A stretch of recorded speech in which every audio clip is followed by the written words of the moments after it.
हरिओम। नमस्कार दोस्तों, स्वागत है आप सभी का संस्कृतम वर्धयामा यूट्यूब के इस चैनल में। आज हम लोग इस वीडियो के अंदर में वेदांग साहित्य जो विषय है उस विषय के ऊपर में चर्चा करेंगे। देखिए, पहले मैं आपको सिलेबस दिखा देता हूँ, जैसा कि मैं सभी वीडियो से पहले दिखाया करता हूँ। नेट के ये 25 कोड का सिलेबस है। देखिए, विश्वविद्यालय अनुदान आयोग नेट ब्यूरो 25 कोड। तो उस जो पाठ्यक्रम है उस पाठ्यक्रम के अंदर में हमारी इकाई एक पहली इकाई चल रही है। इसमें वैदिक साहित्य है और इसमें से वेदों का काल निर्णय ये टॉपिक हो गया हमारा। संहिता साहित्य भी हो गया, संवाद सूक्त भी हो गया, ब्राह्मण साहित्य भी हो गया और आपके बाद में आरण्यक साहित्य भी हो गया। अब ये आज लास्ट टॉपिक बाकी है, वेदांग। वेदांग के अंदर में शिक्षा, कल्प, व्याकरण, निरुक्त, छंद और ज्योतिष, ये जो 6 वेदांग जो है, इन सभी वेदांगों के बारे में चर्चा करेंगे इस वीडियो के अंदर में। और मैं ये वीडियो शुरू करने से पहले आप लोगों को बता देना चाहता हूं कि देखिए, ये ये संस्कृतम वर्धयामा ये जो चैनल है यूट्यूब का, इसका ये टेलीग्राम लिंक है। इस टेलीग्राम लिंक पर आप लोग, मैं इसको डिस्क्रिप्शन बॉक्स में डाल दूंगा, वीडियो के नीचे जो डिस्क्रिप्शन बॉक्स होता है इस पर क्लिक करके आप लोग ज्वाइन कर लीजिए।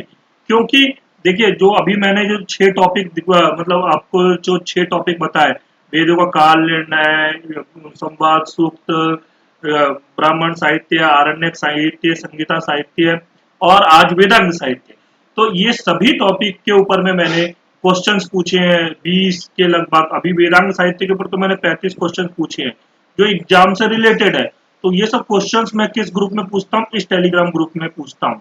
ठीक है ना। और इसके बाद में जो ये वीडियो है इसके पीडीएफ भी मैं इसी टेलीग्राम ग्रुप में प्रोवाइड करा देता हूँ। और ये जो टेलीग्राम का चैनल है संस्कृतम वर्धयामा का, इसको भी आप लोग सब्सक्राइब कर लीजिए। ये जो चैनल है, क्योंकि इस चैनल के ऊपर में मैं आगे जो आपका नोट्स चाहिए आपको, या कोई किताब चाहिए, या कुछ भी चीज जो भी चीज आपको चाहिए, आप लोग अगर कहोगे तो मैं इस पे प्रोवाइड कराता रहूंगा। ठीक है। और ये आपका स्वप्न वासव दत्ता का चैनल है। स्वप्न वासव दत्ता नाटक जो है, आप लोगों को पता है, स्वप्न वासव दत्ता नाटक पूरा 21 भागों में संपन्न हुआ है। और तो वो सारी वीडियोज यहाँ पर उपलब्ध है, क्योंकि यूट्यूब के ऊपर में ऐसा होता है कि आप वीडियो को केवल देख सकते हैं ऑनलाइन, लेकिन आप डाउनलोड नहीं कर सकते। यहाँ टेलीग्राम लिंक से आप लोग डाउनलोड कर सकते हो, उसको कभी भी देख सकते हो, किसी और अपने दोस्त को भी दिखा सकते हो, उसको शेयर भी कर सकते हो, सब चीज का सारा काम कर सकते हो। ठीक है ना। और ये वीडियो जो है, आपका पता है आप लोगों को, डीएसएसबी के पीजीटी, टीजीटी और अदर कॉम्पिटेटिव एग्जाम्स के लिए ये बहुत महत्वपूर्ण है। यूजीसी के नेट के 25 कोड के लिए, 73 कोड के लिए बहुत महत्वपूर्ण ये वीडियो है। ठीक है। चलिए शुरू करते हैं। अब देखिए, सबसे पहला है वेदांग साहित्य। इस वेदांग साहित्य में संपूर्ण वैदिक साहित्य के विकास के अंतिम काल में ऐसे साहित्य का विकास हुआ जो वेदों की अविकल रक्षा करते हुए उन्हें यथार्थ रूप से समझने एवं तदनुकूल क्रियाओं के अनुष्ठान में सहायक हो। इसे वेदांग कहा गया। अंग यहाँ लक्षणा से उपकारक के अर्थ में है। आपको पता है कि साहित्य के अंदर में अभिधा, लक्षणा, व्यंजना, जो शब्द के अर्थ करने के जो शब्द शक्तियां होती है, और अभी वही साहित्य दर्पण का चल रहा है द्वितीय परिच्छेद में, मैंने अभिधा के ऊपर में समझाया है द्वितीय परिच्छेद। जिन लोगों ने साहित्य दर्पण के द्वितीय परिच्छेद की वीडियो नहीं देखी है वो लोग देख लो, अभिधा उसमें मैंने पूरे अच्छे समझा दिया है। अब लक्षणा मैं समझाऊंगा। ठीक है। लक्षणा के बारे में बताऊंगा कि लक्षणा का लक्षण क्या है, लक्षणा के कितने भेद होते हैं, ये सारी चीजें मैं उसमें स्पष्ट करूंगा। साहित्य दर्पण का द्वितीय परिच्छेद चल रहा है। तो यहाँ पर लक्षणा से अंग का, यहाँ पर लक्षणा से अर्थ लिया है जो कि होता है उपकारक। ठीक है। और मुंडकोपनिषद में चारों वेदों के साथ उनके छह वेदांगों की गणना कराकर उन्हें अपरा विद्या कहा गया है। और ये जो मुंडकोपनिषद में कहा गया है वो ये रहा, तत्रा परा ऋग्वेदो यजुर्वेद सामवेदो अथर्ववेदः शिक्षा कल्पो व्याकरणम निरुक्तम छंदो ज्योतिषम इति। इन 6 वेदांगों के 3 प्रमुख उद्देश्य है। पहला है वेदों का अर्थबोध, व्याकरण और निरुक्त करवाते हैं, उनका सही उच्चारण जो कि शिक्षा और छंद कराते हैं, एवं वेदों का याज्ञिक प्रयोग, जो कि आपके कल्प और ज्योतिष कराते हैं। ठीक है ना। इसके बाद में है आपका जो इन 6 वेदांगों का कौन किसका अंग है, मतलब जो शिक्षा क्या है, हाँ कल्प क्या है, वो मुख क्या है, वो व्याकरण, व्याकरण जो है वो मुख है। इस प्रकार जो है आपको बताया, जो है वो कहाँ पर बताया है, पाणिनीय शिक्षा के अंदर बताया। उसके श्लोक 41 और 42 में इन वेदांगों को वेद पुरुष के विविध अवयवों का रूपक दिया गया है जो वेदांग को। तो वो श्लोक क्या है देखो, छंदः पादौ तु वेदस्य हस्तौ कल्पोऽथ पठ्यते, ज्योतिषाम् अयनं चक्षुर् निरुक्तं श्रोतम् उच्यते, शिक्षा घ्राणं तु वेदस्य मुखं व्याकरणं स्मृतं, तस्मात् सांगमदित्येव ब्रह्मलोके महीयते। यह रूपक विचार का विषय है। वेद मंत्र पादों में विभाजित है। आपको पता है वेद मंत्र के पाद होते हैं, मंत्रों के पाद होते हैं, श्लोकों के पाद होते हैं सारे। तो जिस प्रकार पदक्रमों पगों से पुरुष की पहचान होती है, उसी प्रकार छंदों से वेद मंत्रों का वैशिष्ट्य जाना जाता है। छंद से वेद मंत्र के पादों की सीमा ज्ञात होती है, तो इसलिए इसको पाद की संज्ञा दी गई, छंदः पादौ तु वेदस्य। ठीक है ना। फिर उसके अंदर कल्प कर्मकांड के विषय है। अब कर्मकांड का अनुष्ठान हाथों से होता है, अतः कल्प को वेद पुरुष का हाथ कहा गया है। ठीक है ना, हस्तो कल्पोऽथ पठ्यते। ठीक। इसके बाद में आता है ज्योतिष के द्वारा कर्मानुष्ठान के काल पर दृष्टि रखी जाती है। तो कर्मानुष्ठान के काल पर दृष्टि रखी जाती है, यानी कि जो कब कर्म का अनुष्ठान करना चाहिए, ये सब चीजें कौन बताता है, तो ज्योतिष बताता है। तो इसलिए ज्योतिषाम अयनम चक्षु, चक्षु बोला गया उसको। ठीक है। उसके बाद में निरुक्त अर्थ ज्ञान देता है। निरुक्त जो है वो अर्थ ज्ञान देता है, जिसका साधन श्रोत्रेंद्रिय है। इसलिए इसीलिए निरुक्त को वेद पुरुष का स्रोत कहा गया है। ठीक है ना, कि शब्द सुनने के बाद ही अर्थ बोध की प्रक्रिया आरंभ होती है। तो इसलिए जो निरुक्तम स्रोत्रम उच्यते, ये देखिए। ठीक। इसके बाद में आता है आपका उच्चारण विज्ञान। शिक्षा को नासिका का रूप दिया गया है। हाँ, ये आपका शिक्षा घ्राणम तु वेदस्य। घ्राण मतलब जिससे हम गंध गंध का ग्रहण करते हैं जो सूंघते हैं, तो वो किससे सूंघते हैं, नाक से सूंघते हैं, इसीलिए उसको घ्राण बोला गया। उच्च व्याकरण उच्चरित शब्दों की शुद्धता शुद्धता का तथा उनकी व्युत्पत्ति का विचार करने से वेद पुरुष का मुख है। अब देखो, मुखम व्याकरणम, ये पूरा कहा गया है। ठीक है ना। इसके बाद में मुख प्रधान का बोधक होने से व्याकरण को सभी वेदांगों में प्रधान कहा गया है। व्याकरण को सभी वेदांगों में प्रधान कहा गया है क्योंकि मुख प्रधान होता है, मुख से ही हम सभी काम करते हैं। तस्मात सांगम आदित्य व ब्रह्मलोके मयति, इसीलिए हमें सांग संपूर्ण इन सब चीजों का भी अध्ययन करना चाहिए। और जब हम वेद के साथ साथ इन 6 वेदांगों का अध्ययन करते हैं, तब हमें ब्रह्मलोकन महीयते, वो ब्रह्मलोक में मान्यता प्राप्त होती है। ठीक है। इसके बाद में आता है आपका पहला है शिक्षा। हम 6 वेदांगों के बारे में चर्चा कर रहे हैं, तो सबसे पहला है शिक्षा। देखिए, शिक्षा जिस शास्त्र में वर्ण, स्वर, मात्रा, बल, साम तथा संतान, इन 6 विषयों का उपदेश हो, उसे शिक्षा कहते हैं। वर्ण स्वराद्युच्चारण प्रकारो यत्रोपदिश्यते सा शिक्षा, ये ऋग्वेद की भाष्य भूमिका में है। ठीक है। इन 6 विषयों का निर्देश जो है वो तैत्तिरीयोपनिषद की शिक्षावल्ली में किया गया है। ठीक है ना, तैत्तिरीयोपनिषद की शिक्षावल्ली में किया गया। वर्ण, स्वर, मात्रा, बलम, साम, संतान इत्युक्तः शिक्षाध्यायः। अब वर्ण देखते हैं, सबसे पहले एक एक करके देखते हैं। सबसे पहला है वर्ण। अकारादि अक्षरों को कहते हैं, जो स्वर तथा व्यंजन के रूप में 2 प्रकार के हैं। इनका पुनर्विभाजन उच्चारण स्थान प्रयत्न आदि के आधार पर किया गया है। पाणिनीय शिक्षा में शंभु के मत से वर्ण जो है वो 63 से 64 वर्णों का उल्लेख है। ठीक है ना।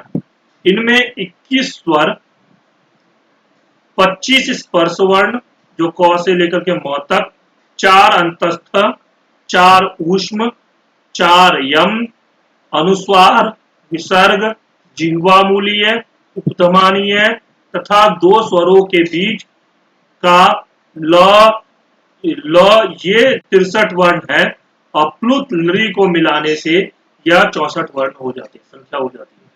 हम लोग इसके बारे में विस्तार से चर्चा करेंगे क्योंकि पाणिनीय शिक्षा जो है पाठ्यक्रम में लगा हुआ है, तो इसलिए जब पाणिनीय शिक्षा जब पढ़ेंगे तब इनके बारे में विस्तार से चर्चा करेंगे कि कितने वर्ण कौन कौन से हैं, अंतस्थ वर्ण कौन से होते हैं, ऊष्म वर्ण कौन से थे, यम वर्ण कौन से होते हैं, जीवामूलीय वर्ण कौन से थे, उपधमानीय वर्ण कौन से होते हैं, तो टोटल 63 कैसे होगा, ये सारी चीजों के बारे में चर्चा करेंगे हम लोग जब पाणिनीय शिक्षा की जब मैं वीडियो बनाऊंगा तो उसमें बताऊंगा। ठीक है, इसके बाद में आता है दूसरा, वर्ण के बाद में स्वर।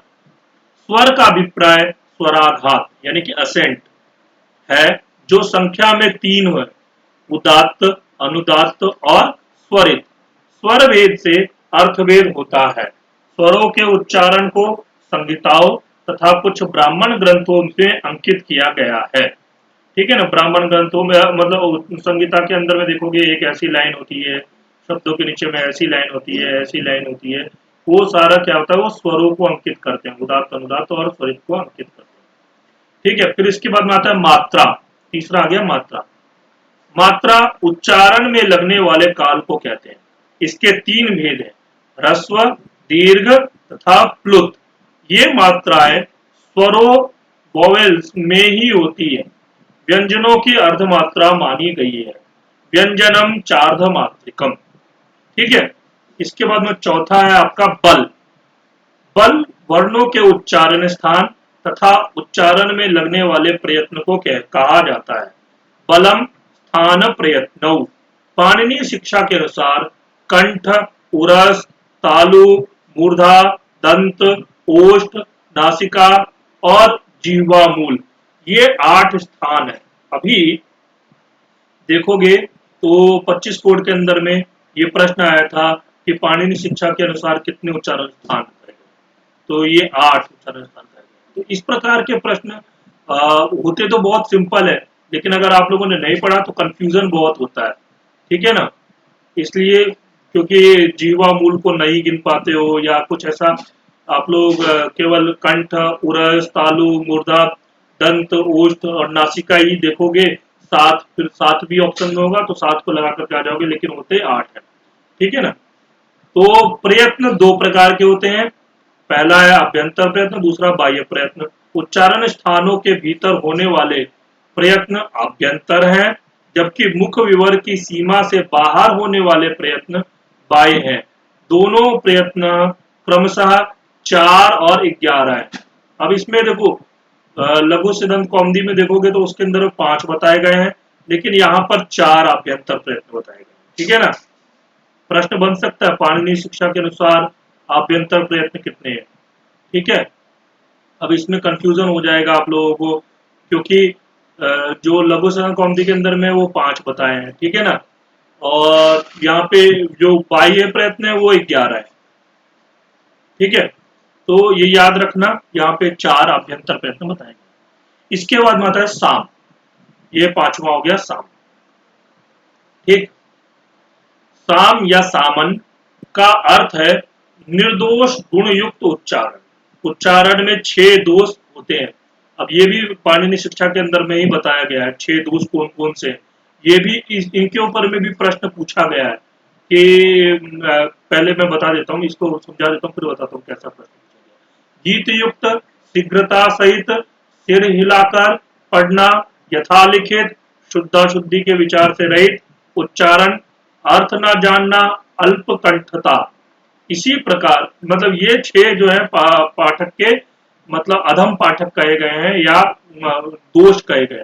तो इनके ऊपर प्रश्न पूछा गया था, 4 ऑप्शन में से बोला था अधम पाठक के मतलब 2 पाठक के दोष इनमें से कौन से नहीं है, इस प्रकार का प्रश्न पूछा गया था। ठीक है ना, अब ये इनमें से 3 ऑप्शन दे दिया, एक जो है उत्तम माधुर्य अक्षर व्यक्ति जैसे ऑप्शन दे दिया, तो अब अक्षर व्यक्ति लगा देंगे यहाँ पे, तो ये गलत हो जाएगा। ठीक है ना। तो ये जो है आपका, इसके बाद में आता है इसी प्रकार पाठ के 6 गुण भी बताए गए। ठीक, गुण, ये तो हो गया दोष। अब गुण भी बताए गए हैं, माधुर्य, अक्षर व्यक्ति, पदच्छेद, सुस्वरा, धैर्य एवं लय समर्थ। इसके अंतर्गत उच्चारण प्रकार का विस्तृत वर्णन विवेचन है। तो आप ये जो है इन सब चीजों का वर्णन आप लोगों को जब पाणिनि शिक्षा बताऊंगा तब वहां पर विस्तार से करूंगा। ठीक है ना। पाणिनि शिक्षा क्योंकि पाठ्यक्रम के अंदर में लगा भी हुआ है और पूरा पाणिनि शिक्षा हम लोग पढ़ेंगे। ज्यादा बड़ा नहीं है पाणिनि शिक्षा, लेकिन और बहुत अच्छा है। जो शिक्षा ग्रंथ के अंदर में बहुत अच्छा कार्य, बहुत अच्छा जो है ये पाणिनि शिक्षा ग्रंथ है। इसके बाद छठा आता है संतान। संधि या संहिता के नियमों के साथ वर्णोच्चारण को कहते हैं।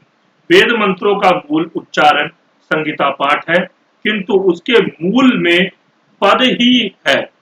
पद प्रकृति ही संहिता निरुक्त में, निरुक्त में एक आ गया पद प्रकृति ही संहिता। इन पदों का निकटतम आ जाना ही संहिता है। जैसा कि ये आपका कहा गया परा सन्निकर्षा संहिता, ये भी निरुक्त के अंदर में कहा गया। इस प्रकार निरुक्त में भी कहा गया है और ये आपका जो पाणिनि के अष्टाध्याय में भी कहा गया है, लघु संकल्प के अंदर में, संज्ञा प्रकरण के अंदर में भी है। तो ये आपका जो संहिता के बारे में बताया कि इन पदों का निकटतम आ जाना ही संहिता कहलाता है। वैदिक मंत्रों का शुद्धतम उच्चारण संतान है। ठीक है ना, शुद्धतम उच्चारण जो है वो संतान होगा। संहिता पाठ में भी पद ज्ञान रखना अनिवार्य है, अन्यथा न पदच्छेद होगा न अर्थ ज्ञान होगा। ठीक है ना, इसलिए पद ज्ञान रखना संहिता पाठ के अंदर भी अनिवार्य होता है। और वो जो होता है ना पाठ पाठ के भेद, वो सारे भी पाणिनि शिक्षा के अंदर में है, वो बताऊंगा जब। इसके बाद में आते हैं शिक्षा के नाम से जो पाणिनीय शिक्षा आदि ग्रंथ मिलते हैं वे बहुत बाद के हैं। इस वेदांग के प्राचीनतम ग्रंथ प्रातिशाख्य है, जो पाणिनि से पहले के हैं। वेदों की प्रत्येक शाखा के उच्चारण की प्रक्रिया को पृथक पृथक बतलाने के कारण ये प्रातिशाख्य कहलाते हैं। शाखाम शाखाम प्रति, प्रतिशाखम, प्रतिशाखम भवम, प्रातिशाख्यम। ठीक है। व्याकरण के इतिहास में भी इनका महत्वपूर्ण स्थान है। अभी उपलब्ध प्रातिशाख्य है, जो अभी उपलब्ध होते हैं, ऋक् प्रातिशाख्य, तैत्तिरीय प्रातिशाख्य, वाजस्नेयी प्रातिशाख्य, शाम प्रातिशाख्य। इसमें सामतंत्र, पुष्पसूत्र और ऋक् तंत्र, ये 3 स्वतंत्र ग्रंथ है। साम प्रातिशाख्य के अंदर में 3 स्वतंत्र ग्रंथ है। तथा अथर्व प्रातिशाख्य, अथर्व प्रातिशाख्य तथा सौनकीय चतुराध्यायी नामक 2 पृथक ग्रंथ हैं। ये ग्रंथ ध्वनि विज्ञान की प्राचीनता के परिचय है। ठीक है। इसमें से देखो ऋक् प्रातिशाख्य जो है इसको भी हमें पढ़ना होगा, क्योंकि ऋक् प्रातिशाख्य के कुछ विषय हमारे नेट के सिलेबस में लगे हुए हैं 25 कोड के अंदर में। तो उसके जो भी चीजें हैं इसमें ऋक् प्रातिशाख्य का, वो मैं आपको समझाऊंगा, पढ़ाऊंगा। ठीक है। इसके बाद में ये इन सभी प्रातिशाख्यों के बारे में थोड़ा थोड़ा यहाँ पे वर्णन कर दिया है, तो वो मैं आप लोगों को बता देता हूँ। देखो जैसे ऋक् प्रातिशाख्य सबसे पहला जो है, ऋक् प्रातिशाख्य सौनक के द्वारा रचित है। ये प्रश्न बनता है किसके द्वारा रचित है, और 18 पटलों में विभक्त है। और ये कितने पटलों में विभक्त है? 18 पटलों में विभक्त है। ठीक है। सूत्रात्मक ग्रंथ है। ये कैसा ग्रंथ है? सूत्रात्मक है। इन सब से प्रश्न बन सकते हैं, ऑब्जेक्टिव टाइप प्रश्न ऐसे ही बनते हैं। ठीक है। मैंने 35 प्रश्न जो कराए हैं उन प्रश्नों के उत्तर तो बताऊंगा ही, लेकिन किस किस प्रकार के प्रश्न बन सकते हैं ये आप लोग ध्यान रखिएगा। क्षम्यताम। इसके प्रथम पटल में स्वर, व्यंजन, स्वर भक्ति आदि संज्ञाओं का लक्षण है। द्वितीय पटल में प्रश्लिष्ट, क्षयप्र, उद्ग्राह्य, भुग्न आदि संधियों का उदाहरण, सुउदाहरण लक्षण है। ठीक है ना, उदाहरण सुउदाहरण मतलब उदाहरण के साथ लक्षण है। तृतीय से नवम पटल तक स्वरों का परिचय देकर विसर्ग संधि, नति संधि, क्रम संधि, व्यंजन संधि आदि विभिन्न संधियों का विवेचन है। दसम एकादश पटलों में क्रम पाठ एवं वर्ण परिवर्तन के नियम निर्दिष्ट है। द्वादश त्रयोदश पटलों में पद तथा वर्णोत्पत्ति का क्रमशः विचार है। इसके अनंतर दो पटलों में वर्णोत्पत्ति तथा वर्णोच्चारण के दोष निरूपित है। पंचदश पटल में वेद पारायण की पद्धति का संक्षिप्त परिचय देकर अंतिम तीन पटलों में वैदिक छंदों का विचार है। इस प्रकार यह प्रातिशाख्य शिक्षा और छंद दोनों वेदांगों से संबद्ध है।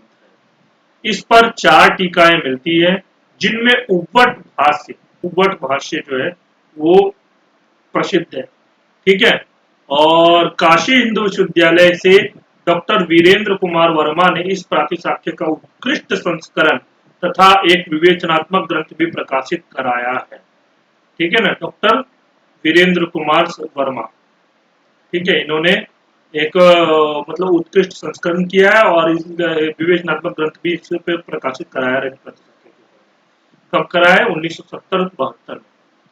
ठीक है। इसके बाद में आता है तैत्तिरीय प्रातिशाख्य। यह 24 अध्यायों का ग्रंथ है। ठीक है, ये कितने अध्यायों का ग्रंथ है? 24 अध्यायों का ग्रंथ है, जिसमें तैत्तिरीय संहिता के उच्चारण प्रकार का विचार किया गया है।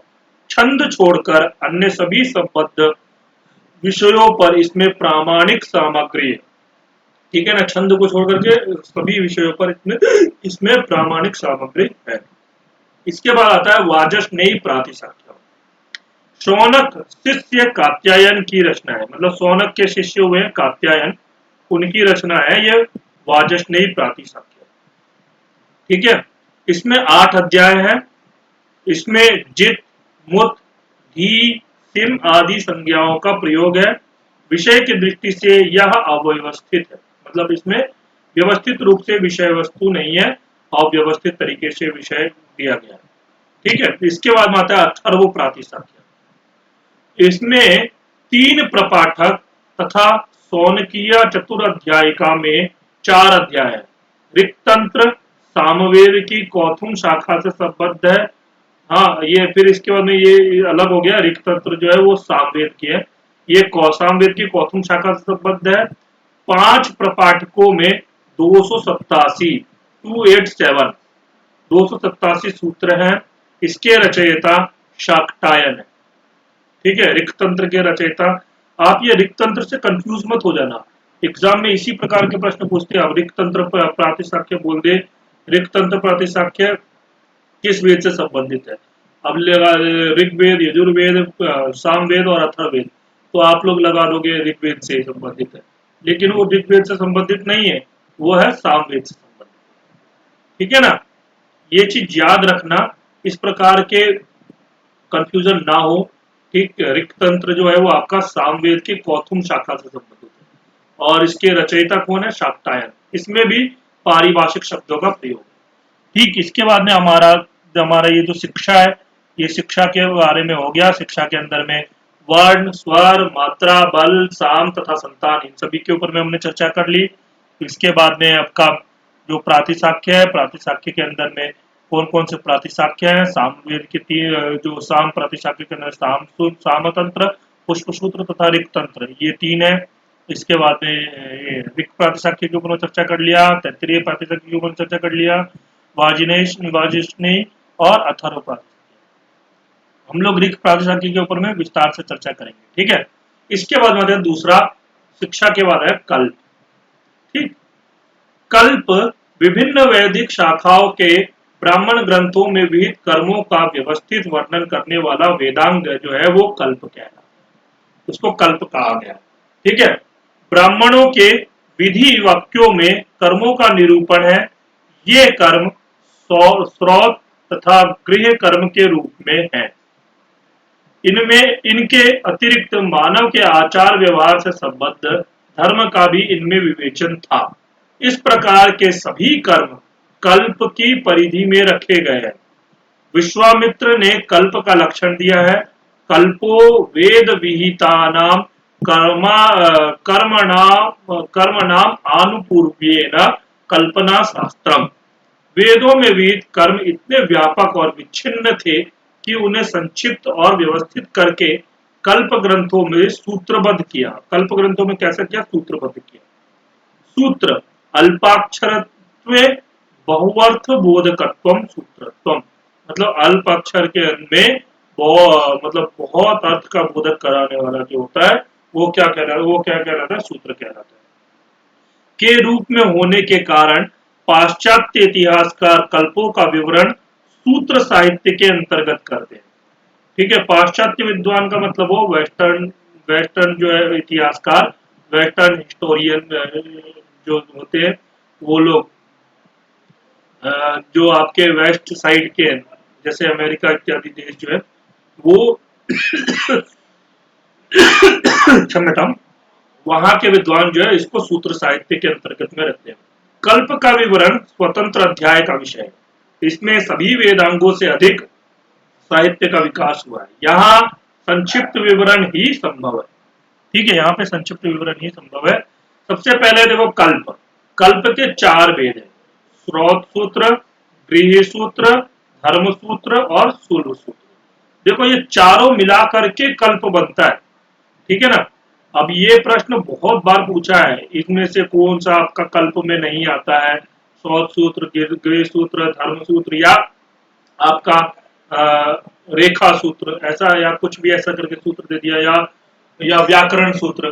तो अब इसमें से व्याकरण सूत्र नहीं आता, तो इस प्रकार के प्रश्न बन सकते हैं। ठीक है ना। आपको ये याद रखना है, स्रोत सूत्र, गृह सूत्र, धर्म सूत्र और शूल सूत्र, ये चारों मिलाकर के कल्प बनते हैं। ठीक है ना। तो इसके बाद में आता है स्रोत सूत्र। इसमें देखो स्रोत सूत्र में वैदिक ब्राह्मणों में वर्णित यज्ञ यागादि विधानों का संक्षिप्त विवरण मिलता है। वैदिक यागों को स्रोत याग कहते हैं, जिनमें 7 हविर याग तथा 7 सोम याग है। हविर यागों में घृत, पायस, दधि, पुरोडास आदि हविष्यान्नों की आहुतियां दी जाती है। इनके 7 प्रकार है: अग्न्याधान, अग्निहोत्र, दर्श पूर्णमास, आग्र आग्रहायन, चातुर्मास्य, निरूढ़ पशुबंध और सौत्रामणि। ये बहुत इंपॉर्टेंट याग है। हम जब, क्योंकि इन यागों का वर्णन जो है ना वो आपका ब्राह्मण ग्रंथों में भी किया गया है, तो अभी जब दूसरी इकाई पढ़ेंगे तो उसके अंदर में ब्राह्मण के अंदर में इनमें से कुछ याग जैसे दर्श पूर्णमास याग है, हाँ सौत्रामणि याग है, इन सब यागों का वर्णन हम लोग वहां करेंगे, पढ़ेंगे। ठीक है। इसके बाद में आता है सोम यागों में सोम रस की प्रस्तुति और देवताओं को समर्पण होता है।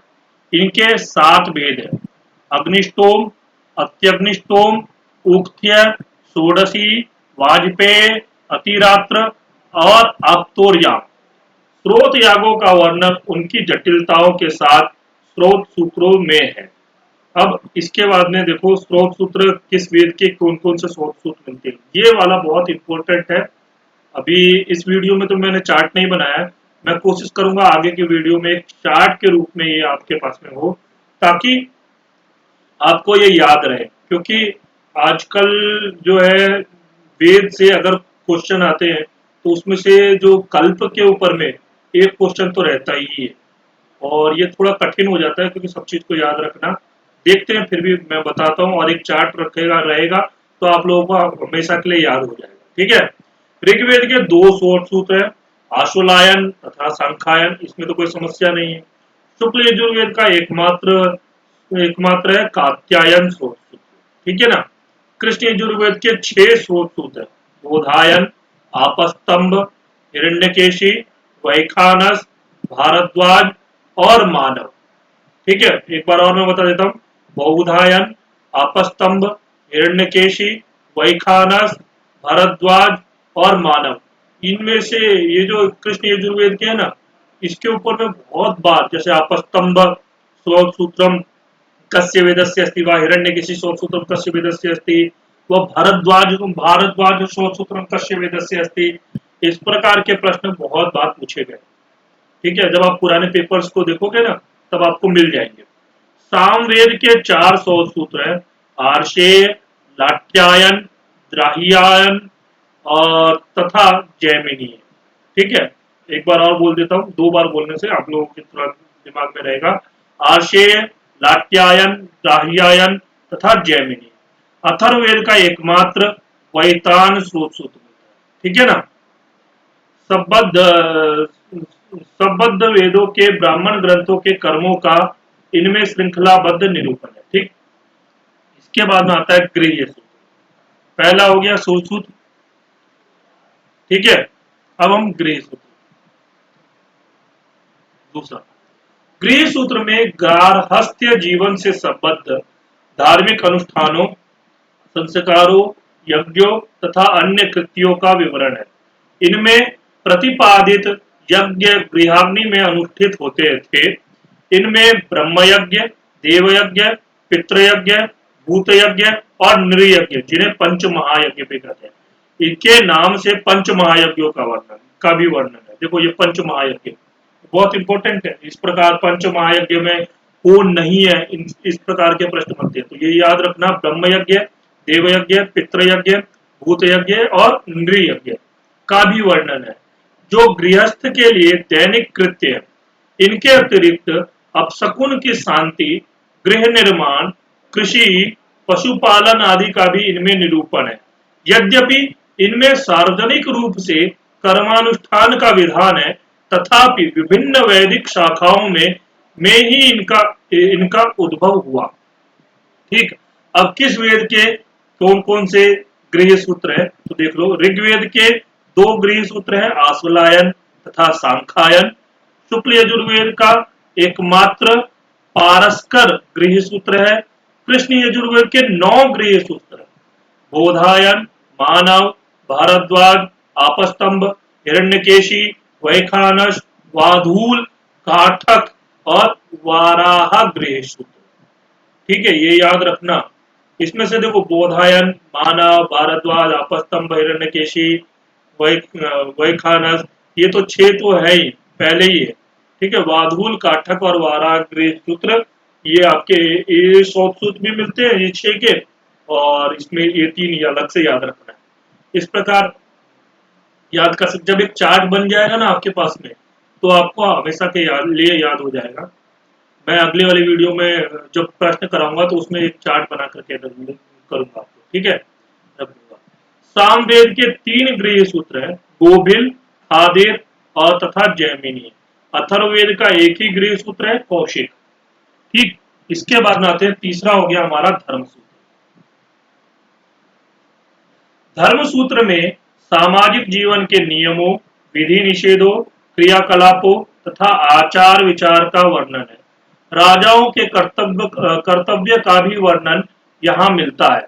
वर्णाश्रम धर्म, व्यवहार, दंड विधान, प्रायश्चित, उत्तराधिकार, भक्षा भक्ष्य इत्यादि की विवेचना होने से ये धर्म शास्त्र भी कहलाते हैं। धर्मशास्त्र एक बहुत मतलब ये स्मृति के अंदर में भी आया है, वो आगे चल के इसका बहुत विकास हुआ है। श्रुति प्रतिपादित धर्म के ये प्रतिनिधि ग्रंथ है। मनुस्मृति आदि की रचना इन्हीं के आधार पर हुई है। मनुस्मृति बहुत प्रसिद्ध है।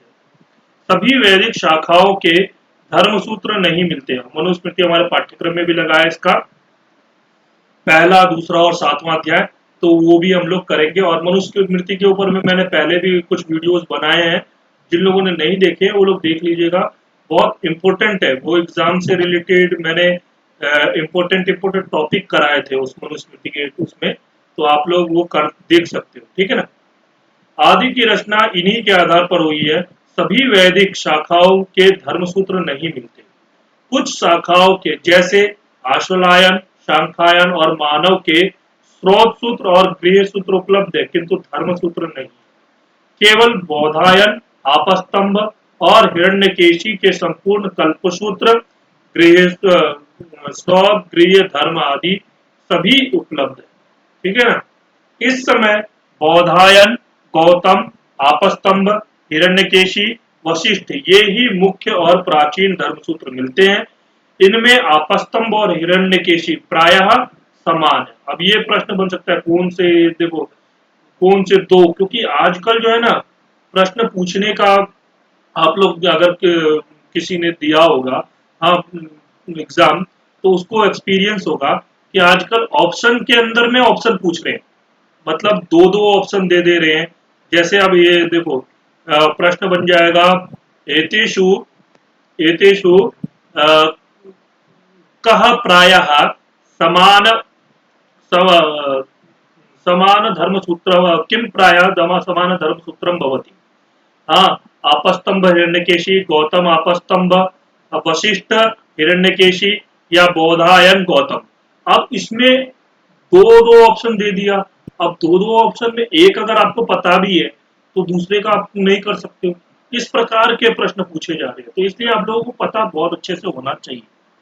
ठीक है। इसके बाद में ये थोड़ा सा गौतम धर्म सूत्र के मतलब धर्म सूत्रों के बारे में थोड़ा सा देख लेते हैं, जो दो प्रसिद्ध धर्म सूत्र है उनके बारे में। ठीक है, गौतम धर्म सूत्र को अधिसंख्यक विद्वानों ने प्राचीनतम धर्म सूत्र मानते हैं। ये प्रश्न भी बन जाता है कि किस धर्म सूत्र को सबसे प्राचीनतम धर्म सूत्र मानते हैं, तो गौतम धर्म सूत्र को प्राचीनतम। ठीक है ना। मानते हुए इसका काल 600 ईसा पूर्व बताया। कुमारिल भट्ट के अनुसार इसका संबंध सामवेद से है, और ये बहुत बार प्रश्न पूछा है। मतलब मैं कहूंगा तो 7 से 8 बार पेपर में ये प्रश्न पूछा है, गौतम धर्मसूत्र किस वेद से संबंधित है। आप पेपर जब देखोगे ना पुराने, तब आपको समझ में आएगा। ठीक है। इसके बाद में आता है गोभिल गृह सूत्र में इसका उदाहरण मिलता है। बौधायन धर्म सूत्र में भी इससे प्रायश्चित विषयक सामग्री ली गई है। धर्म सूत्र में 28 अध्याय हैं, जिनमें वर्ण धर्म, राजधर्म, नित्य कर्म और प्रायश्चित का विवरण है। याज्ञवल्क्य, कुमारिल कुमारिल शंकराचार्य तथा मेधातिथि ने इसकी चर्चा की। इस पर आचार्य मस्करी तथा हरदत्त की व्याख्याएं प्रकाशित है। फिर इसके बाद आता है बौधायन धर्मसूत्र। बौधायन धर्मसूत्र जो है वो कृष्ण यजुर्वेद से संबद्ध है। इसका काल डॉक्टर जॉली ने 600 ईसा पूर्व के अनंतर तथा 500 ईसा पूर्व के पहले माना है। यह 4 खंडों में विभक्त है। इन खंडों को प्रश्न कहते हैं। कुछ लोग इसे ही कल्प साहित्य में प्राचीनतम मानते हैं। देखो अब यहाँ पे ये भी हो जाता है, कुछ लोग बौधायन धर्मसूत्र को प्राचीनतम मानते हैं, लेकिन गौतम धर्मसूत्र प्राचीनतम है, ऐसा प्रामाणिक है। इसके प्रथम प्रश्न में ब्रह्मचर्य, धर्म, शुद्धा शुद्धता, राजधर्म, विवाह विधि आदि विवेचित है। द्वितीय प्रश्न में आश्रम, गृहस्थ धर्म, स्त्री धर्म, प्रायश्चित, उत्तराधिकार तथा श्राद्ध के विधान वर्णित है। तृतीय प्रश्न में संन्यास धर्म, चांद्रायन व्रत आदि का वर्णन है। चतुर्थ प्रश्न में प्रायश्चित का वर्णन है। इस प्रश्न को संक्षिप्त माना जाता है। इसके प्रश्न अध्यायों में विभक्त विभक्त है, जो संख्या में क्रमशः 11, 10, 10 और 8। जो ये जो 4 प्रश्न है ना, वो देखो ये किस प्रकार के मतलब कितनी संख्याओं में क्रमशः विभक्त है। पहला हो गया 11, दूसरा 10, तीसरा 10 और चौथा 8। इस पर गोविंद स्वामी का भाष्य प्रसिद्ध है। फिर इसका तीसरा है आपस्तंभ धर्मसूत्र। इसका संबंध भी कृष्ण यजुर्वेद से है। इसका काल जॉली के अनुसार 500 ईसा पूर्व माना है। इस धर्मसूत्र के 2 प्रश्न हैं और प्रत्येक 11-11 पटलों में विभक्त है। इसके अधिकांश सूत्र गद्य में है, किंतु कहीं कहीं पद्य भी है। इसके प्रथम प्रश्न में ब्रह्मचारी और स्नातक के नियम, प्रायश्चित आदि का वर्णन है। द्वितीय प्रश्न में गृहस्थ धर्म, विवाह के भेद, पुत्र भेद, दाय भाग, श्राद्ध, वानप्रस्थ और संन्यास, राजधर्म इत्यादि का वर्णन है। इस धर्म सूत्र पर हरदत्त कृत उज्ज्वला व्याख्या मिलती है। इसके अतिरिक्त और भी धर्म सूत्र है, जैसे हिरण्यकेशी धर्म सूत्र, जो कि आपस्तंभ का ही एक संस्करण है। वशिष्ठ धर्म सूत्र कुमारिल के अनुसार ऋग्वेद से संबद्ध है। ये भी बहुत इंपॉर्टेंट है, वशिष्ठ धर्म सूत्र। ये भी प्रश्न पूछा जाता है कि ये किस वेद से संबंधित है। विष्णु धर्म सूत्र 100 अध्यायों की परवर्ती रचना है। हारीत धर्म सूत्र, ये भी प्रश्न पूछा गया है। ठीक है, बहुत सारे प्रश्न पूछे गए धर्म सूत्र पर। मैं एक काम करूंगा, आगे समय मिलेगा तो पूरे जितने भी पेपर हैं उन सभी पेपर में से धर्म सूत्र के ऊपर में जो भी प्रश्न पूछे गए हैं, धर्म सूत्र या कल्प के ऊपर में या वेदांग के ऊपर में जितने भी प्रश्न पूछे गए, वो सभी प्रश्नों को एकत्र करके आप लोगों से जो ग्रुप है, टेलीग्राम का ग्रुप, उस टेलीग्राम ग्रुप में मैं पूछूंगा एक दिन, ठीक है, ताकि आप लोग जब ये पूरा पढ़ने के बाद में आप लोग एक बार प्रैक्टिस करोगे, क्वेश्चंस करोगे, आप लोगों के सही होंगे या गलत भी होंगे तो कोई बात नहीं, आप लोगों को सीखने को मिलेगा, ठीक है। इसके बाद में संख धर्म सूत्र, यजुर्वेद से संबद्ध परवर्ती रचना भी प्राप्त है। धर्मशास्त्र के इतिहास के लिए इसका इनका महत्व है। ठीक इसके बाद में आते हैं शूल्व सूत्र, ये चौथा है, ठीक है। पहला हो गया स्रोत सूत्र, दूसरा हो गया आपका गृह सूत्र, तीसरा हो गया आपका धर्म सूत्र, और ये चौथा हो गया शूल्व सूत्र, ठीक है। शूल्व सूत्र में यज्ञ वेदिका के निर्माण की विधियां वर्णित है। भारतीय ज्यामिति, ज्यामिति जिसे जियोमेट्री कहते हैं इंग्लिश में, और गणित जिन लोगों ने पढ़ा होगा, और बेसिकली सब लोग गणित पढ़ते हैं, तो उसमें जियोमेट्री तो सब लोग पढ़ते हैं, का आरंभ इन्हीं से होता है। संप्रति शुक्ल यजुर्वेद से संबद्ध कात्यायन शूल्व सूत्र तथा कृष्ण यजुर्वेद से के 6 शूल्व सूत्र मिलते हैं। आप लोगों को पता है, जो आज से 2-3 साल पहले मैथ्स के फील्ड का जो सर्वश्रेष्ठ पुरस्कार होता है ना, वो मिला था, नाम मुझे अभी याद नहीं है। तो वो उन्होंने क्या किया था, अपने दादाजी की जो शूल्व सूत्र थी, उस शूल्व सूत्र का अध्ययन करके और नया फॉर्मूला निकाला था, जिसके कारण उन्हें मैथ्स के फील्ड में सर्वश्रेष्ठ पुरस्कार मिला था। तो हमारे जो ये प्राचीन शूल्व सूत्र है, इसके अंदर में रेखा गणित और आपके ज्योमेट्री, इन सब चीजों के बहुत सारे अंश मिलते हैं, ठीक है। तो शुक्ल यजुर्वेद से संबद्ध कात्यायन शूल सूत्र और कृष्ण यजुर्वेद से संबद्ध 6 शूल सूत्र मिलते हैं। पहला बोधायन, अपस्तंभ, मानव, मैत्रायनीय, वाराह और वाधुल। यजुर्वेद का यज्ञ से साक्षात संबद्ध है, अतएव इसी वेद से संबद्ध शूल सूत्र विकसित हुए। तो देखो, यजुर्वेद का वेद से साक्षात संबद्ध होने के कारण इसी वेद से शूल सूत्र मिलते हैं, बाकी अन्य वेदों के ऊपर में शूल सूत्र नहीं मिलते, ठीक है ना। यदि अन्य वेदों के शूल सूत्र थे तो वो लुप्त हो गए। शूल्व का अर्थ है नापने की रस्सी, रस्सी से नापकर ही वेदियों का निर्माण होता था, इसलिए इसका इनका यह नाम पड़ा। तो अब इस प्रकार जो है हमारा कल्प भी पूरा हो गया, शिक्षा हो गया, कल्प हो गया। कल्प में मैं एक बार फिर से दिखा देता हूँ आप लोग को, देखो कल्प, कल्प के अंदर में वेद विहितानम, कल्पो वेद विहितानम कर्मानुपूर्वीय न कल्पना शास्त्रम। इसके बाद में फिर आपका ये 4 भागों में शोध सूत्र, गृह सूत्र, धर्म सूत्र, शूल सूत्र। शोध सूत्र के अंदर में देखो ये याग आदियों का वर्णन है, और यहाँ पे कृष्ण किस वेद से कौन कौन से शोध सूत्र है। फिर उसके अंदर गृह सूत्र, गृह सूत्र के अंदर यहाँ पे वर्णित किया गया किस वेद से कौन से गृह सूत्र है। उसके धर्म सूत्र, धर्म सूत्र के अंदर में आगे में जो मुख्य मुख्य धर्म सूत्र, जैसे गौतम धर्म सूत्र हो गया, आपका बोधायन धर्म सूत्र हो गया, इन सब धर्म सूत्रों का वर्णन किया गया है। इसके बाद में आपका शूल सूत्र, शूल सूत्र ये चौथा हो गया।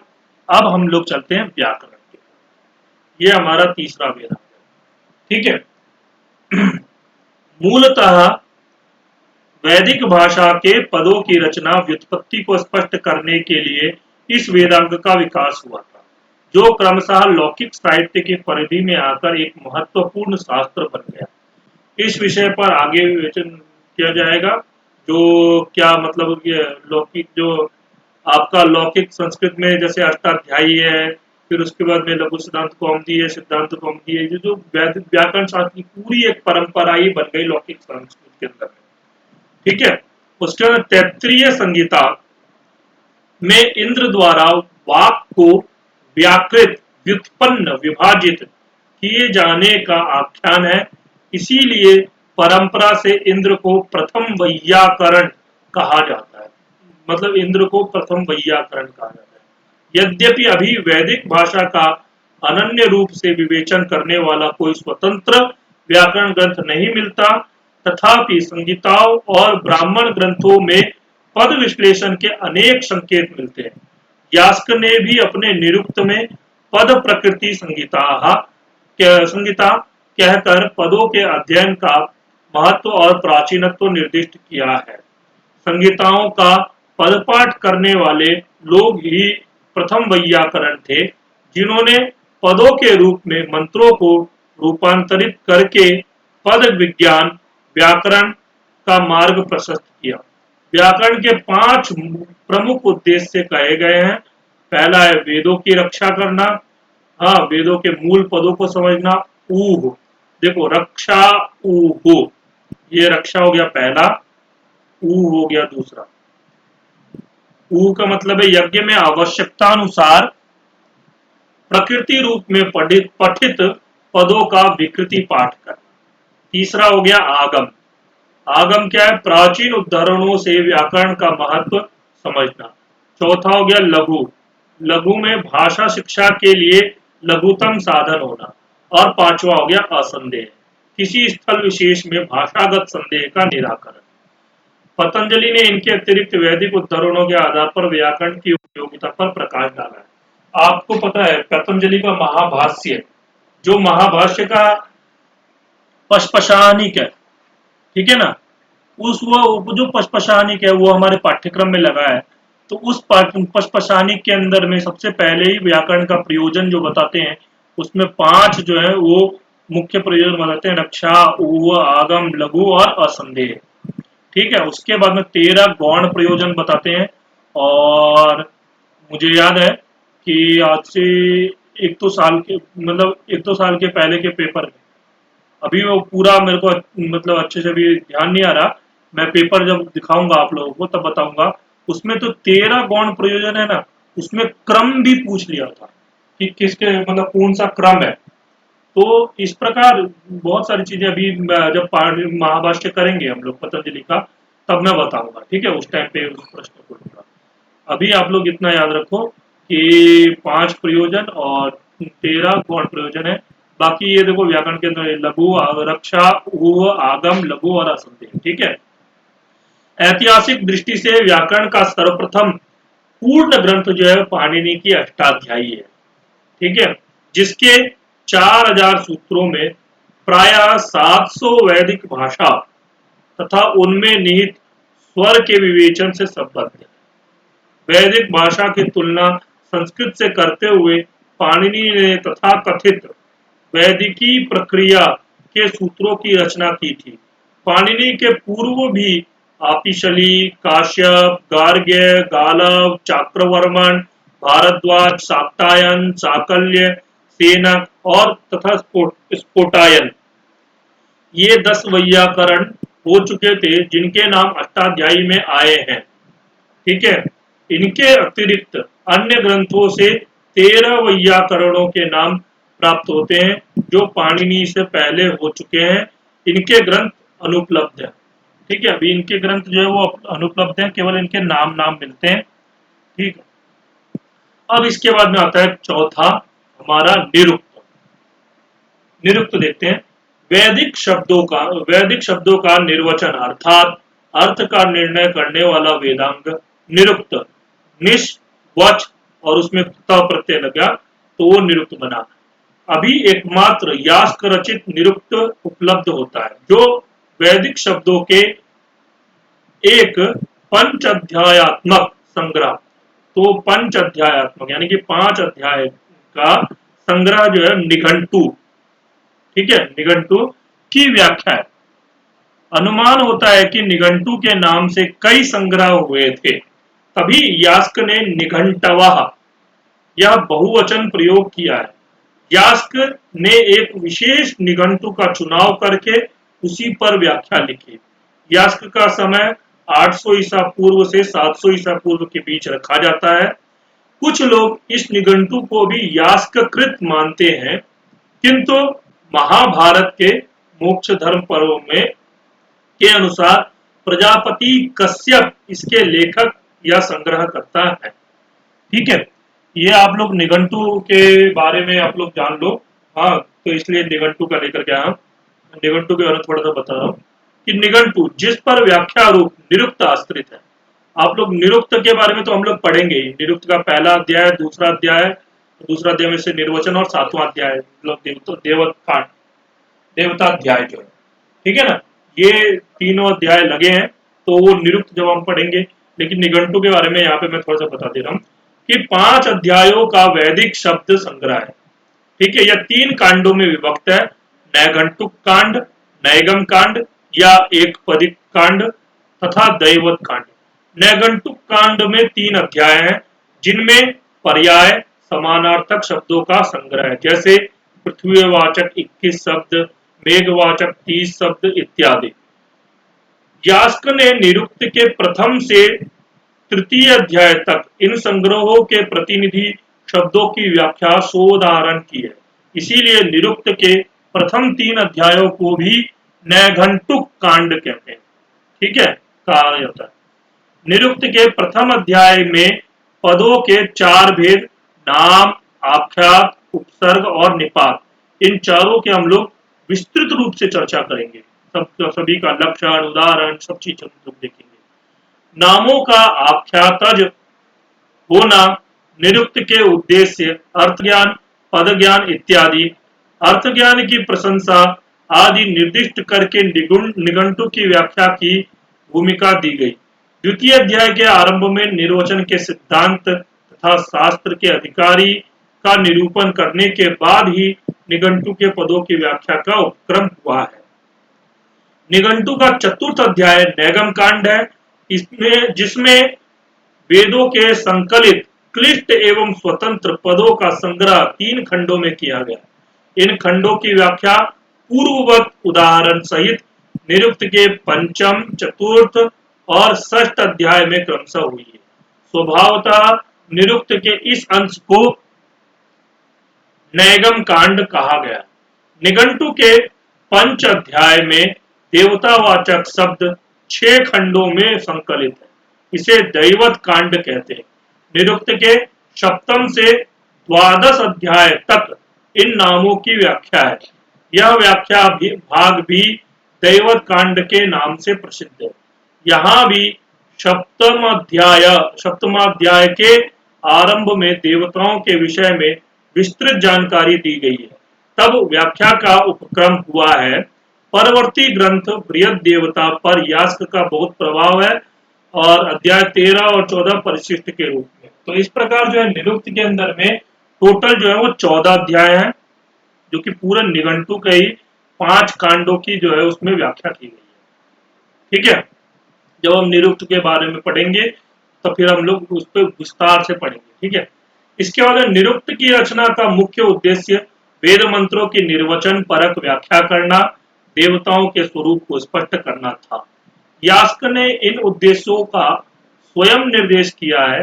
अथापि दमंतरेण मंत्रेष्वर्थ प्रत्ययो न विद्यते। दूसरा, अथापि याज्ञे दैवतेन बहवः प्रदेशाः भवन्ति तदेतेन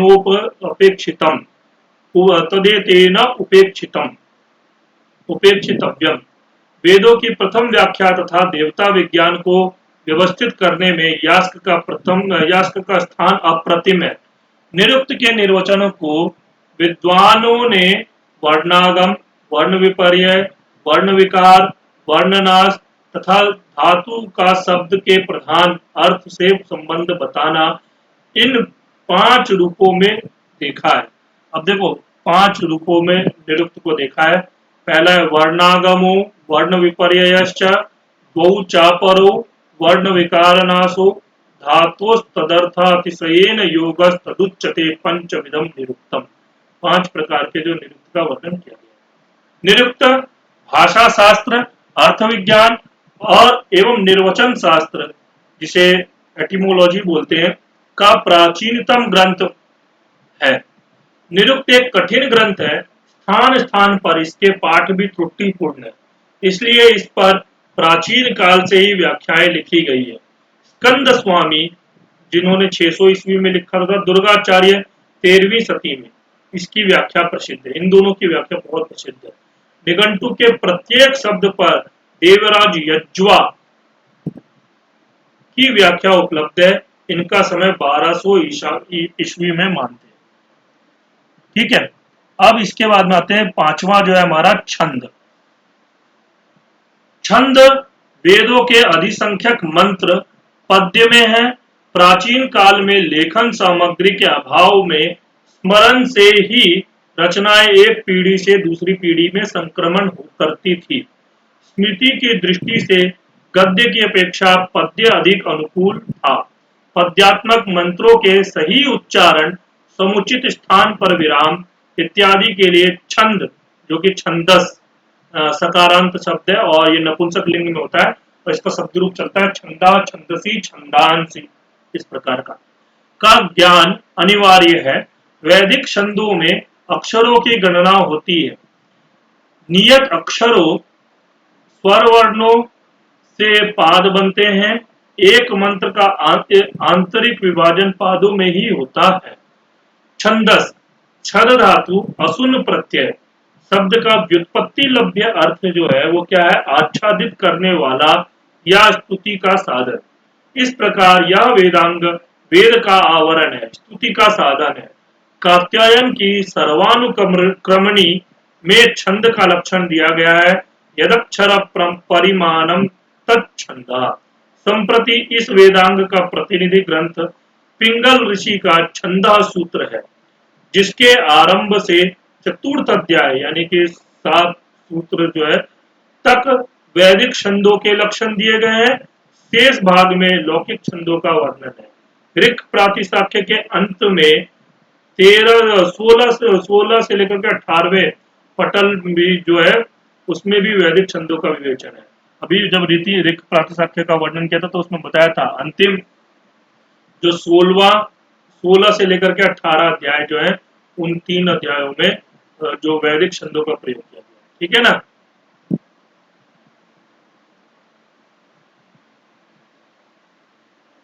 इसके बाद है अब कुछ प्रमुख वैदिक छंद इस प्रकार है। ये जो वैदिक छंद जो कुछ प्रमुख है उनके बारे में देख लेते हैं और इन पर एग्जाम में हर बार प्रश्न पूछा जाता है। जैसे पहला गायत्री। गायत्री 8 अक्षरों के 3 पाद होते हैं इसके अंदर। ठीक है, कितने पाद है? 3 पाद। फिर अनुष्टुप 8 अक्षरों के, इसमें 4 पाद होते हैं। और कितने कितने अक्षर होते हैं? 8 अक्षर होते हैं। पंक्ति, इसमें 8 अक्षरों के 5 पाद होते हैं। यानी कि गायत्री, अनुष्टुप, पंक्ति, ये तीनों में देखो 8 अक्षर ही हैं, लेकिन 3 पाद, 4 पाद, 5 पाद। फिर इसके बाद में आता है त्रिष्टुप। त्रिष्टुप के अंदर में क्या होता है? 11 अक्षरों के 4 पाद होते हैं। अभी हम लोगों ने जो पढ़ा था, संवाद सूक्त पढ़े थे, उनके अंदर में त्रिष्टुप छंदी था और आप लोगों ने देखा होगा 11 अक्षरों के उसमें 4 पाद थे। इसके बाद में आता है जगती। जगती जो है वो 12 अक्षरों के 4 पाद है। तो यानी कि आप ऐसे याद रख सकते हैं गायत्री, अनुष्टुप, पंक्ति, त्रिष्टुप, फिर उसके बाद में जगती। जगती में 12 अक्षर हो गए, त्रिष्टुप में 11 अक्षर हो गए, पंक्ति के अंदर में 8 अक्षरों के 5 पाद हो गए और अनुष्टुप के अंदर 4 पाद हो गए और आपके गायत्री में 3 पाद। इस प्रकार इन सब के अंदर में समान अक्षर है। ठीक है ना? समान अक्षर है, लेकिन इन सब छंदों में समान लंबाई के वाले पाद होते हैं। इनके अतिरिक्त कुछ ऐसे छंद भी हैं जिनमें पाद विषम अक्षर के होते हैं। जैसे उष्णिक। उष्णिक के अंदर में क्या होता है? 8 + 8 + 12, यानी कि इसमें 3 पाद होते हैं। पहले पाद में 8 अक्षर, दूसरे पाद में 8 अक्षर और तीसरे पाद में 12। तो ये हो गया। फिर उसके बाद पूरा उष्णिक। पूरा उष्णिक में क्या हो जाएगा? 12 पहले आ जाएगा, 12 फिर उसके बाद 8, फिर उसके बाद 8। ठीक है। उसके बाद ककुप। ककुप के अंदर में क्या हो जाएगा? 12 बीच में चला जाएगा, 8 + 12 + 8, यानी कि पहले पाद में 8 अक्षर, दूसरे पाद में 12 अक्षर, तीसरे पाद में 8 अक्षर। इसके बाद ब्रियति। ब्रियति के अंदर में जो उष्णिक है उसमें चौथा पाद मिला दो 8 अक्षर का, यानी कि 8 + 8 + 12 + 8। ठीक है, ये हो गया ब्रियति। इस प्रकार जो है ये आपके बहुत महत्वपूर्ण जो छंद है उनका वर्णन इसमें किया गया। ऋग्वेद में गायत्री, त्रिष्टुप तथा जगती का अधिक प्रयोग होता है। अनुक्रमणियों में प्रत्येक संहिता के छंदों का सूक्ष्म वर्णन किया गया है। अनुक्रमणी जब देखेंगे तो उसके अंदर में प्रत्येक संहिता के छंदों का सूक्ष्म विवेचन किया गया। इसके बाद में हमारा ये अंतिम है ज्योतिष। छठा, ज्योतिष वेदों में विहित कर्मानुष्ठान का समुचित काल जानने के लिए वेदांग के रूप में ज्योतिष शास्त्र का उपयोग होता है। लगद रचित वेदांग ज्योतिष नामक ग्रंथ इसका प्रतिनिधि ग्रंथ है, जिसका समय शंकर बालकृष्ण दीक्षित ने 1400 ईसा पूर्व सिद्ध किया है। इसके तृतीय श्लोक में ज्योतिष की उपयोगिता इस प्रकार बताई गई है। अब ये बहुत इंपॉर्टेंट श्लोक है, मैं तो कहूंगा आप लोग याद कर लीजिए, बहुत इंपॉर्टेंट है, कहीं पे भी बोल सकते हैं। जैसे वेदा ही यज्ञार्थम अभिप्रवृत्ता काला अभिपूर्वा वीता च यज्ञा तस्मादिदम काल विधान शास्त्रम यो ज्योतिषम वेद स वेद यज्ञम। अर्थात वेदों की प्रवृत्ति यज्ञानुष्ठान के उद्देश्य से हुई है, यज्ञों का विधान काल के अधीन है, काल विशेष विशेष में यज्ञ अनुष्ठित होते हैं। इसलिए जो व्यक्ति काल का विधान करने वाले इस ज्योतिष शास्त्र को जानता है वही यज्ञ का ज्ञान रखता है, यानी कि ज्योतिष शास्त्र को जानना बहुत जरूरी है। इसके बाद में वेदांग ज्योतिष के दो पार्ट मिलते हैं, आर्च ज्योतिष तथा याजुष ज्योतिष। इनमें क्रमशः 36 और 43 यानी कि 36 एंड 43, यानी कि पहले आर्च ज्योतिष में हो गया आपके ये आपके 36 श्लोक और यजुष ज्योतिष में हो गए 43 श्लोक। यह क्लिष्ट ग्रंथ है, फिर भी पाश्चात्य एवं पौरस्त्य विद्वानों ने इसकी व्याख्या का प्रयास किया है। वेदांग ज्योतिष पर काशी निवासी किसी दाक्षिणात्य पंडित सुमाकर ने भाष्य लिखा था। वैदिक ग्रंथों में ज्योतिष की अनेक सूचनाएं मिलती हैं, जिनके आधार पर कुछ विद्वानों ने वेदों के काल का निर्णय किया है। ये हमारा यहाँ पे पूरा वेदांग ज्योतिष का जो हमारा टॉपिक है वो यहाँ पे खत्म होता है। वेदांग ज्योतिष नहीं, वेदांग साहित्य। वेदांग ज्योतिष तो इसका केवल एक अंग है, ठीक है। वेदांग साहित्य जो है हमारा, यह अंतिम पहले इकाई का टॉपिक समाप्त होता है। इसके बाद में मैं इस पे वेदांग साहित्य के ऊपर जो मैंने 35 प्रश्न पूछे थे उन सभी प्रश्नों के उत्तर मैं बताऊंगा, ठीक है। धन्यवाद, हम लोग मिलते हैं अगली वीडियो में। और आप लोगों को अगर अच्छा लगा होगा तो आप लोग लाइक करिएगा, हाँ ठीक है, और कमेंट करिएगा, कमेंट करके बताइएगा कि आप लोगों को ये वीडियो कैसा लगा।